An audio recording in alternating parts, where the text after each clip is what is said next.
for Cowana. It's a map where they can have good days and they can play big games, and obviously, you know, they opened up against Rogue in a big way on Cafe, in that they took a lot of people by surprise, and I guess that is what they could bring today against Empire.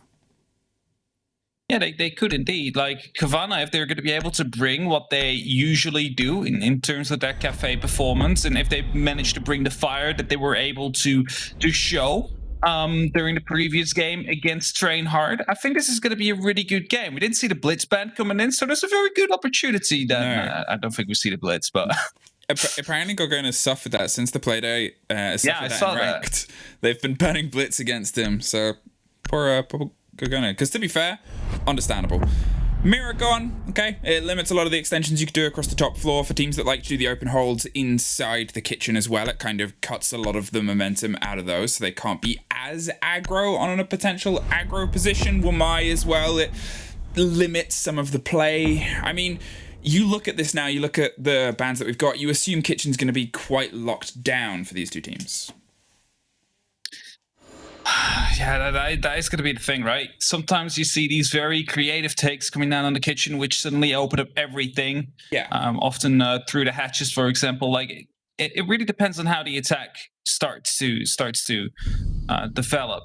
But yes, it does look a lot like the kitchen is going to be a hard contested point. Either way, we're going there straight away, so we get to see it. That's it. I think that's the thing about these bans, is it turns kitchen into a bastion. It turns it into very solid walls.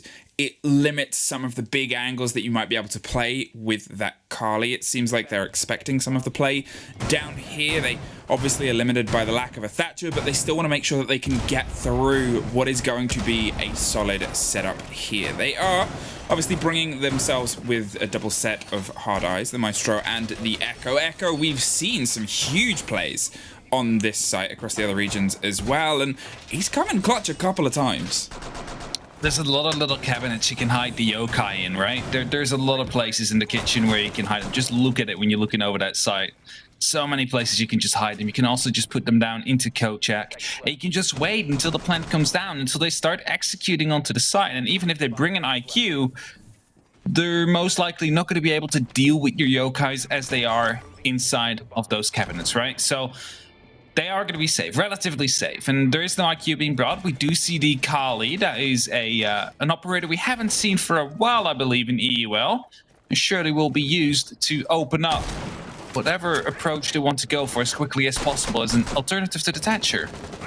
Setting themselves up behind the small bake, and as you said, the Kali is going for a wider rotation here. Scyther is making his way towards the pillars area to see if they can get some solidity above. You'll see teams put the pressure on the top, make sure they can pop open the hatch for the potential of the drop and push people further away. But Joystick is the first off the board, trying to get in on the White Stairs window. Sloth up to his own devices on the top floor, and he finds a second. And you can see he's living in the moment in the camera. Yeah, he's definitely living right here, and that's the Kali gone as well. Dan is now going to have a hard time. Scyther will be able to pick up Sloth, so the refrag will be there, but the damage is already done. You lost Joystick, the man of the hour the last time around, and you lost Shepard, the man who's supposed to help Dan open up the walls. But it's not lost yet. Still a 3 and 4 situation. There's plenty of time to work with here for Empire. If they manage to keep themselves together, if they manage to figure out where these Cavanaugh players are, they are going to be allowed to move very quickly throughout this map and potentially even get a breach down somewhere.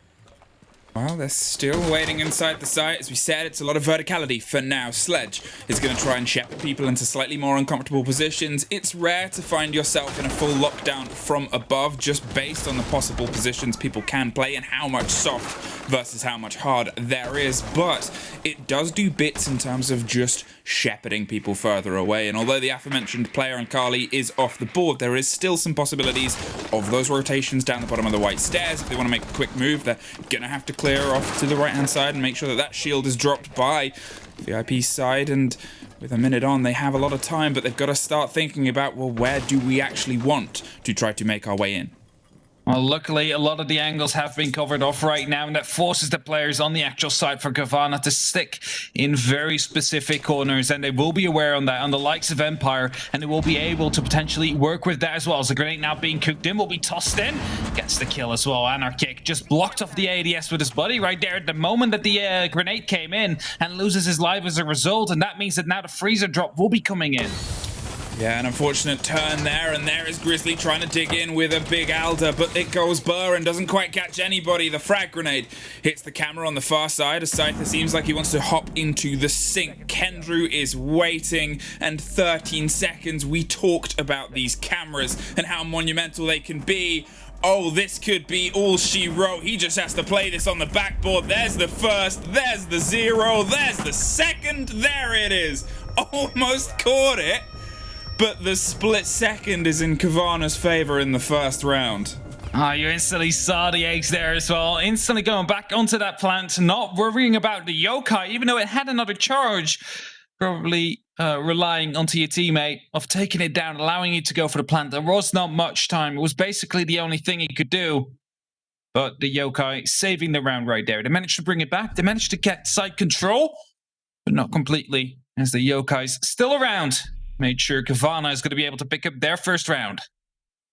These are the limitations that we talk about on this map. When we say that Echo can pull out of clutch places, it's not just that the drones can be funneled and hidden in interesting angles that are tough to clear with those big hard beams that run across the top around the two most familiar plant spots towards Sink and Coffee, but it's also that there are those little rooms just off the side of the red corridor where Echo can find some comfort if not stressed. You'll see a lot of teams will open the rotation between red and long towards coat room, towards coat check, and all of those sort of areas, but then you've also obviously got the hard reinforcements inside the kitchen site itself. It just spells for a team that's one step ahead of the pressure. Well, comfort for an Echo that if he doesn't get caught, he can play himself cool and collected all round. Right, see that Mew Gemmer that we just put up on the hatch right there is going to be stopping any potential drone moving past. So they're trying to stop the flow of information that could potentially be won or gained by Empire. There's as many Mew Gemmers on that red side, so that does show that they're anticipating potential push from that side. And what you also saw is that one of those gemmers, some people might be, why is it not in the middle of the two walls? Now they can get it. No, they cannot, because the other Mew Gemmer is on the other side of the wall next to the drone hole and will be stopping up the right-hand side of the wall. And then the Mew Gemmer on the left-hand side is going to be protecting the left. And it's hard to get from the window in that case, and will force a Kali charge to be used, an explosive lance. And that's exactly what's happening now. But at least she's able to make an impact this time, obviously. Previously, two big players caught before they could even begin to find their way into the building. Joystick now droning out around the cigar lounge and the Christmas tree to make sure that they can keep an eye on Kendrew, playing close underneath the red balcony, making sure that if there is a drop that comes through, he can be the one to catch whoever falls. But Empire aren't rushing in. They're making sure they have their angles and ideas, taking care of big bits of utility, as Kenny will find himself under even more pressure, even more angles, even more windows, and even more chances, but none of them have hit as of yet. Joystick aware as Kendra is getting tagged up quite a bit, has to drop the hatch and will survive, but might have been spotted out by the drone of always, so they're aware of the fact that one of the members just fell back. And well, does that look like an empty site to me? That looks like a very empty site to me from the likes of Cavanaugh. One man in the freezer, one man on the top. All right, so one just rotated back up. It was only two for a second there, but of course, no way Empire could respond in time to that. Well, that's a lot of aggro that's coming through onto Pixel. Gorgona gets his shield dropped and pulls himself back into the bathroom with a minute on Empire. Have only just now started to potentially find their feet inside the top of red stairs and around the site itself. Always is putting pressure on the back of white stairs, but comes off worse from the exchange. Finally, they're able to start trying to dig out this corner, but it seems like they haven't quite caught Gorgona as of yet. Here's the drone go past, drops that and pulls away before the ace charge puts him in a more tricky predicament. But with Scythe, they're still trying to clear underneath the pressure, and the first kill has to come for Empire to alleviate the stress so they can push in, and it's always that finds Gorgona dug in. There's also a man down. Kendrew inside on low health already suffers from the side of that frag grenade, able to get picked back up with only 30 seconds. The push has to come now. Got to be aware as well that the Electroclaw was actually located onto the freezer, so that is going to be safe. But they're entering the site right now in a 3-on-4 situation. Sloth still below, having the opportunity to go for a flank. Scyther is going to be able to land the first one. Diffuser will go down soon. 45 seconds will be on the clock. Will Cavanaugh be able to counter that? Yes, they can. Oh, they are grasping now. They pick it up, but just enough time to try and put it back down. There's the spray. There's the pre-fire. There's always with a lock. And there's Sloth from the back stairs. 2 times, 2 rounds, 2 diffusers. Not enough seconds on the board. I was so sure that after that first C4 exploded, that it was going to be gone, but they still managed to grab it back up. There was someone in place and in time to lock it down onto the ground again. But Sloth, indeed, as you said, coming up from the red stairs, able to cancel out that plant yet again. And Cavanaugh able to pick up the second round. But again, it is a little bit of a scruffy fight at the end, you can almost say, right? Like last round in the kitchen, we saw the control being there for Empire. However, we still had the yokai drones that they didn't take care of that basically saved in the round. And I see here as well, side control was basically, well, forfeited for the majority of it. Plant was going down, but the C4 just in range to stop it from happening. And somehow Cavanaugh able to walk away with 2 of the rounds right here. Could have just as well gone the other way. I mean, sketchy and scrappy is 2 very succinct words for it. It was nails to the board there at that situation. They dug in and hoped. The C4 play was perfect. There's no 2 ways about that. He caught them at the right time and just caught the side of that planter. And in that situation, you're taking a risk. You're saying, well, I'm going to stick this and hope. Unfortunately, it didn't pay off for them. But the fact that they then only had the time to pick it up and put it back down in the same situation, they still had 2 bodies. They knew where one was and tried to shut it down. Sloth found that weakness in the Death Star, trusted the Force, and found their second round. Managed to find the explosion indeed, just in time as well. The diffuser was almost down in 45 seconds, or almost counting from that clock, but didn't get to that point. Instead, it is Cavanaugh that picked up yet another round, and we find ourselves in 0-2 right now. Going to one of the 2 middle sides. It looks like Reading. And of course, Fireplace. And Empire, they know that they have to get piano control. They know that they have to try and find these roamers, and we'll spot out one of them, Grizzly, through the hatch. We'll be aware of the fact that he's up there, but Empire too busy trying to get control first off top of Red. They need to enter into piano before they can try and use that hatch to their advantage.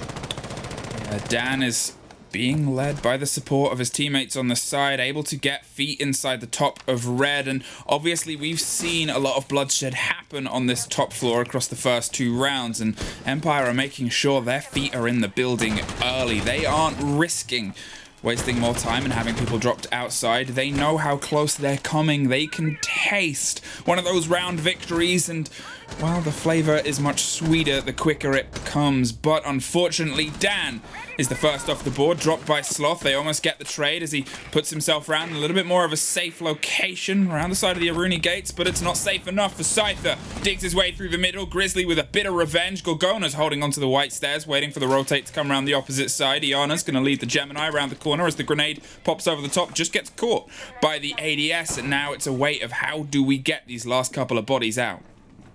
So one of the LV explosive lenses just being shot down by Shepard as well, hoping to waste one of those ADSs. But as you said, the grenade was caught. And now a second one as well. And this Nitro kill comes in, and our kick will be able to take down Scyther.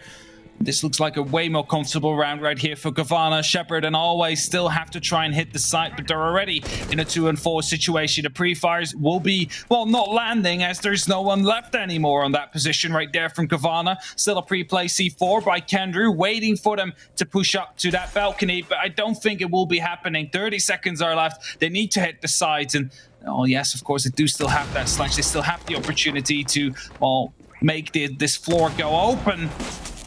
And that cam will be given away the fact that he was right there. C4 will not hit, however.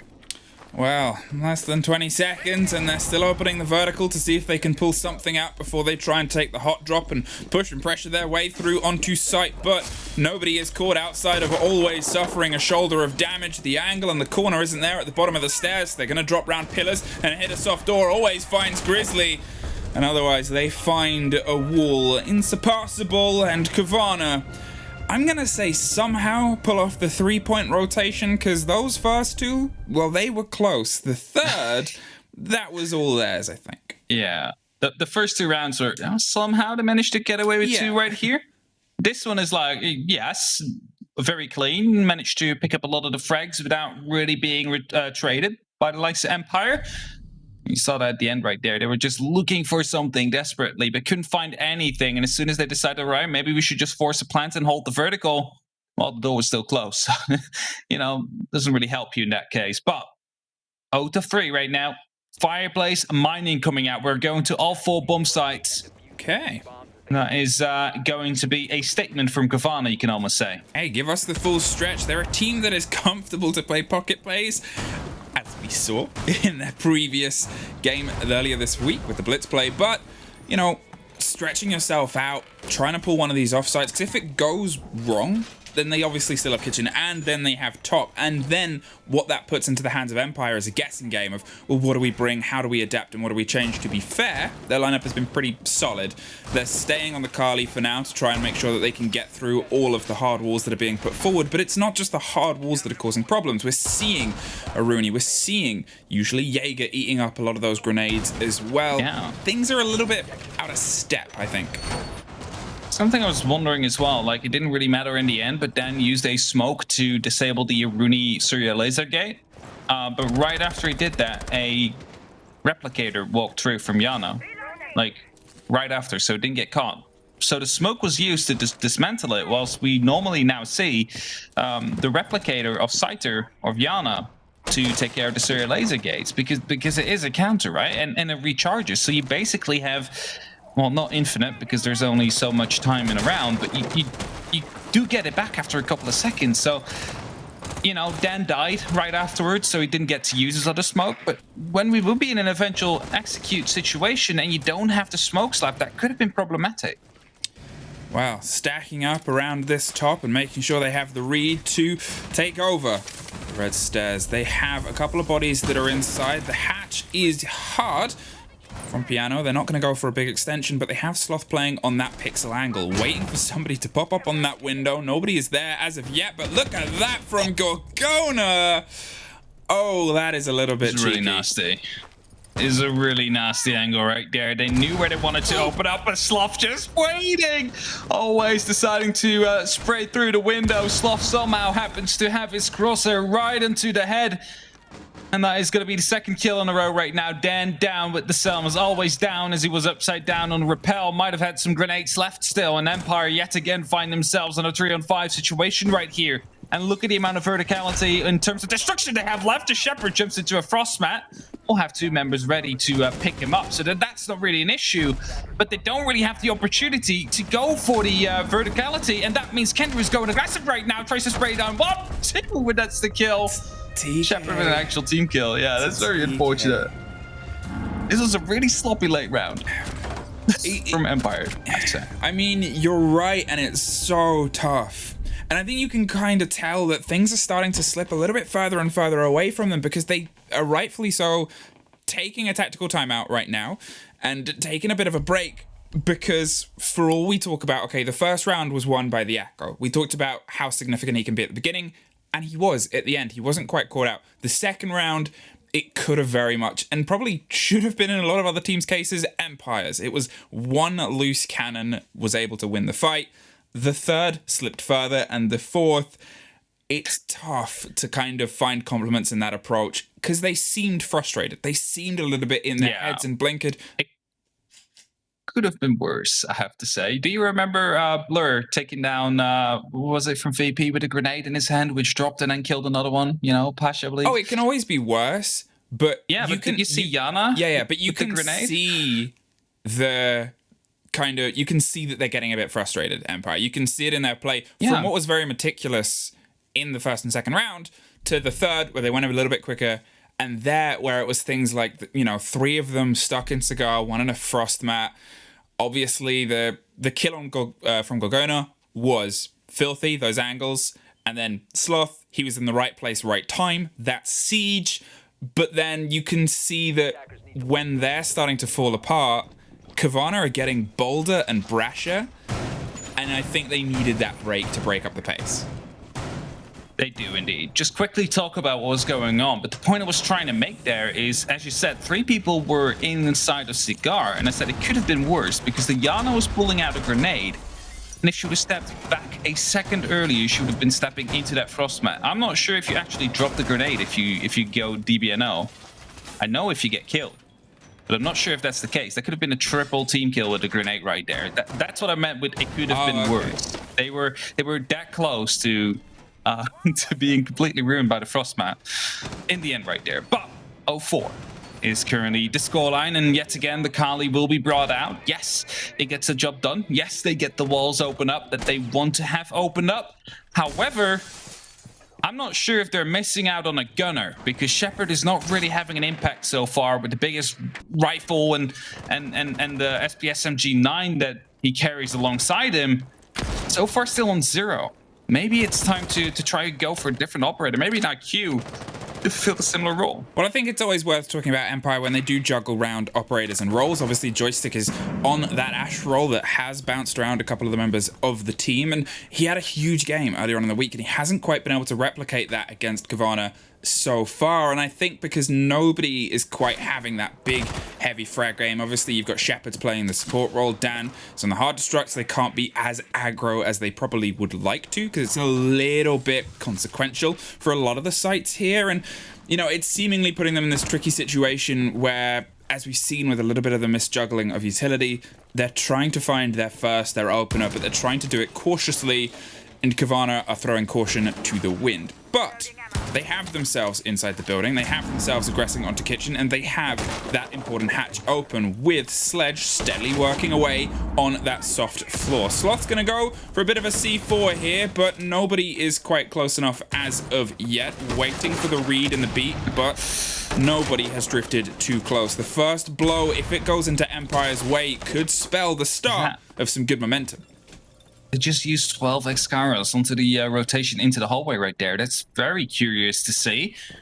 Might have decided that they don't need it elsewhere. Of course, we did see a lot of rotations last round on all the walls basically on the site, meaning that you don't really need more Excaros, but you never know if it would come in handy, I would guess. Anyway, still see these Yokais available. We still see the Evil Eyes available. And Empire, they have about 60 seconds left to set themselves up for an execute and to set themselves up to get rid of all that utility. And as they do drop in now, it's Shepard to lead the charge with the Kali. Yeah, they found their way into the site. They've slipped past the single body, but an Arctic can separate them from each other. Dan suffers a scratch from the smoke canisters, and, well, they need to have a little bit more support, because if this diffuser goes wrong again, that's only 2 bodies currently inside the site. They're digging around the corner to see if they can find some semblance of it, but it's Gorgona that gets them from deep, cooked up inside the bakery, all across the kitchen. The pings are still coming as Dan tries to stick it. Kenny, though, well, he's watching and he's waiting, and he's just going to keep those drones moving. There's another trade. Kendrew finds one. Sloth finds another. Joystick finds a big trade, but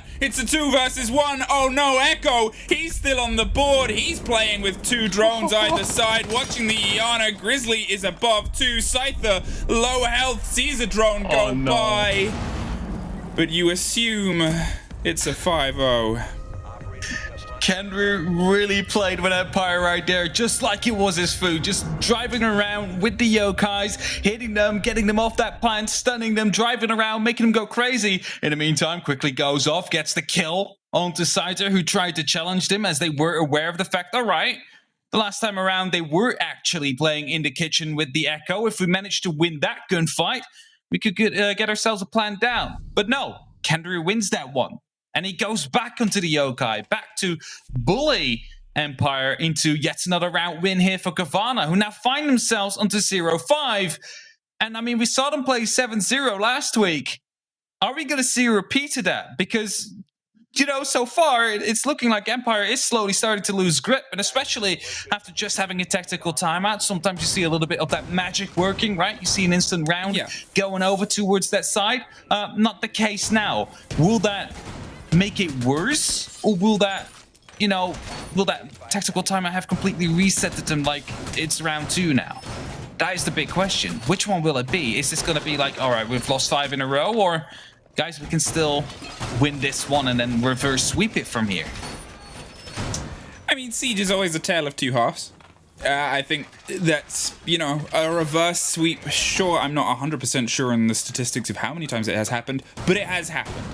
And 5-1, that happens on maps, and you can try and pull yourself back. Some maps do lend themselves, and some teams lend themselves to being good defenders and good attackers. And Empire have been close. And I know I'm kind of, trying to keep the fire alive for Empire fans out there, that there's still some potential to them pull themselves back into this game, because there is. But, with the mental state, with, as you said, the rehost situation and how things are kind of working in the hands of Cavanaugh, where, okay, they're happy to get aggro, they're happy to take these firefights, but it was still Kendrew just lying in a cupboard with an echo drone playing at the end. And those are the bits where Cavanaugh are happy to have that as their prop up. They're really playing it well. Kendrew, man of the round the last time around, managed to also the beautiful shot of Gorgona. I think we also have to mention that one, all the way from the bakery. Oh, he's hit some screamers onto the Kali. What do you say? He's hit some screamers today. Oh, he definitely did, yes. But that's a very costly pick right there. Kendrew straight off. This time not playing the Echo, but the Mute still, though. Some of the utility will be lost in terms of a C4, potentially. Yeah, first body off the board, and it's the favor of Empire. But can they capitalize upon it? Obviously, they've scratched close to getting some rounds under their belt. Sloth, well, he's playing a heck of a dangerous game and has decided that the glass in his face is going to be more than enough of a reason to rotate back out to the dining room and see if he can keep himself alive. They're aware they're at the man disadvantage, and they're aware they've been able to clutch those rounds out before. He's keeping himself moving, keeping himself grooving, and that frag grenade's going to, well, hurt an R-kick, but he's still able to keep himself standing. Gorgona suffers too, though. They are biting back, but Empire... Oh, they lost Joystick from the window from before. It's such an unlucky angle right there. Joystick will go down, and yet again we see a couple of members being locked up inside the cigar. And look at that, Grizzly still has a nitro available to him, and potentially there is also Black Eyes located up there, so that C4 could come in huge, but it doesn't. Actually not going to be able to find anybody. In the meantime, I believe it was Anarchic being taken down. Leaves us in a 4v3 situation in favor of Empire for once. Gorgona just swings from Pixel and finds Dan, baited and rotated around. Shepard suffers too. You can see huge Kali lines making their way towards the madman who's keeping himself alive with a very little sliver of heart destruction. There's one, there's another, almost swung on the side, tries to go with the pistol, doesn't find it. Team Empire, they finally find a round locked. They have a buffer on their defense, but can they use this to fuel the Russian machine to the end? All right, is there going to be another 7-0 for Cavanaugh? Luckily, Empire is going to be able to put at least one on the board, and I have to say it, Cafe is a pretty defense-side map, at least historically speaking, right? So a 4-2 is normally what we would expect to come down in favor of the defenders. So 5-1 is just a little bit harder, right? A little bit. And Empire, if they manage to get in a groove now, if they manage to continue to sway the momentum that they might have broken now from Cavanaugh, that they have the opportunity to build up themselves, we might see that reverse sweep happen. It's a low probability that we will see 6 straight rounds in a row right now from Empire, but it's definitely possible, and I want to see it happen. I want Empire to just strike back right now and come in and take the 3 points, remove themselves from that bottom spot in the table. Empire, it's time to structure yourself around the possibility of the defense of this map. We know that you can do it, and we know that you've been close, but Cavanaugh, even though they've just suffered the loss on the turn of the half, which is, usually the, you know, if you're going to take one, not that anybody wants to, take the one on the turn of the half. So you can carry the momentum into your side. However, they're a team that has frequently built themselves up around just applying pace, applying pressure, and applying themselves to the problems and the sites that are put before them. Are you going to become another potential statistic, or are you going to knock them off their mantle? And we're aware of a potential spawn peak to happen, watching the windows, even firing some rounds through it. Finding anything as Sloth taking care of potential cam spot. Don't think it was a default cam. Shooting the roof a little bit. But anyway, this joystick, of course, bringing the evil eyes, some pieces of utility that will have to be removed if you want to go for a plant somewhere in bar. We do often see is complete annihilation onto the actual site before they start pushing it. We do not often see a something we did actually see at the start every now and then.